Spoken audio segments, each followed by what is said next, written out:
छत्तीसगढ़ कांग्रेस में मंडल अध्यक्षों की नियुक्ति हुई। पहली बार ये मंडल अध्यक्षों की नियुक्ति की गई है। संगठन सृजन के तहत ये नियुक्ति हुई है। बीजेपी की तर्ज पर कांग्रेस में ये नियुक्ति की गई है मंडल अध्यक्षों की।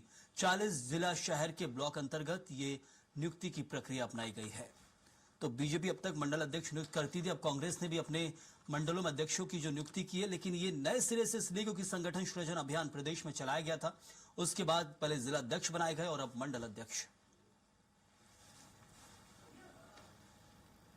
गरियाबंद से खबर। छत्तीसगढ़ प्रदेश कांग्रेस कमेटी की सूची में चूक नजर आई है। मृत व्यक्ति को कांग्रेस संगठन में बड़ी जिम्मेदारी दी गई है, जहां पूर्व ब्लॉक अध्यक्ष रुपेंद्र सोम का नाम सूची में जारी किया गया है।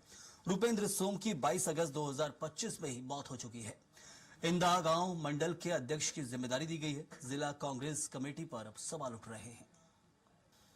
कांग्रेस में मंडल अध्यक्षों की नियुक्ति को लेकर गृह मंत्री विजय शर्मा ने तंज कसा।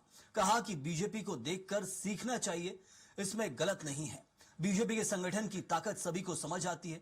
इसके अलावा विजय शर्मा ने सीएम साय बिलासपुर में जहां तिरंगा फहराएंगे ये कहा और कहा कि मुख्यमंत्री ने एक अच्छी प्रथा प्रदेश में शुरू की है। देखकर सीखना चाहिए, इसमें गलत नहीं है, ठीक कर रहे हैं।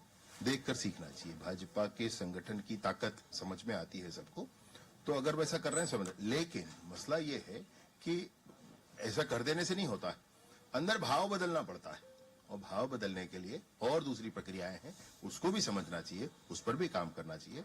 राष्ट्रवाद कैसे नौजवानों के मन में आए, कार्यकर्ताओं के मन में आए, ये ध्यान करके करना चाहिए। क्या भाव बदलेंगे? माननीय मुख्यमंत्री जी ने अच्छी प्रथा प्रारंभ की है। उन्होंने विभिन्न स्थानों पर जाकर के, सारे संभाग मुख्यालयों में जाकर के ध्वजारोहण का काम प्रारंभ किया है और यह वाकई बहुत अच्छा है। भाटापारा में बड़ा हादसा हुआ जिसमें 6 मजदूरों की मृत्यु हो गई। औद्योगिक क्षेत्र के स्टील प्लांट में मजदूरों की मौत पर मंत्री टंकराम वर्मा ने गहरा दुख जताया है। उन्होंने कहा कि एक साथ 6 मजदूरों की मौत से बेहद दुखी हैं। वहीं हादसे की जांच कर दोषियों के खिलाफ सख्त कार्रवाई की जाएगी। इस पे जांच होनी चाहिए कि मजदूर की मौत कैसे हुई, किन परिस्थितियों में हुई, सुरक्षा के अभाव में हुई, सुरक्षा के उपकरण नहीं थे, क्या कंपनी के द्वारा लापरवाही बरती गई, सिक्योरिटी बराबर नहीं था।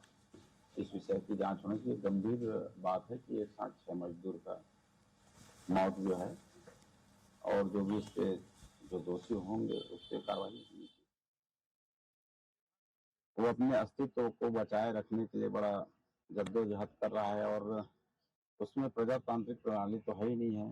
किसी को भी कुछ भी बना देते हैं। अब आप लोग बता रहे हैं कि मरे हुए लोगों को बना दिए हैं, तो इसको क्या कह सकते हैं। और कभी वोट चोरी की बात करते हैं, तो कभी ईवीएम मशीन की खराबी उसकी बात करते हैं, साजिश की बात करते हैं। तो कांग्रेस का अपना अलग कल्चर है।